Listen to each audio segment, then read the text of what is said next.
রুই মাছ সাথে বড় বড় 2 পিস পার্শে মাছের ঝোল দিয়ে তৃপ্তি করে খাওয়া দাওয়া।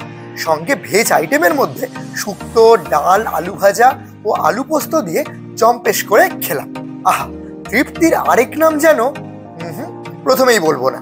মাত্র 800 টাকায় 3 বেলা থাকা খাওয়া মিলিয়ে সমুদ্র দর্শন। Weekend special short trip affordable প্রাইসে করতে চাইলে সম্পূর্ণ শর্টসটা শেষ পর্যন্ত দেখে নাও। সকাল সকাল সোনারপুর থেকে ট্রেন ধরে নামখানা পৌঁছালাম বেলা 10টায়। সেখান থেকে টেম্পো অটো করে সোজা বকখালি। মাত্র 350 টাকায় একদিনের জন্য ঘরও পেয়ে গেলাম প্রতিমা হোটেলে।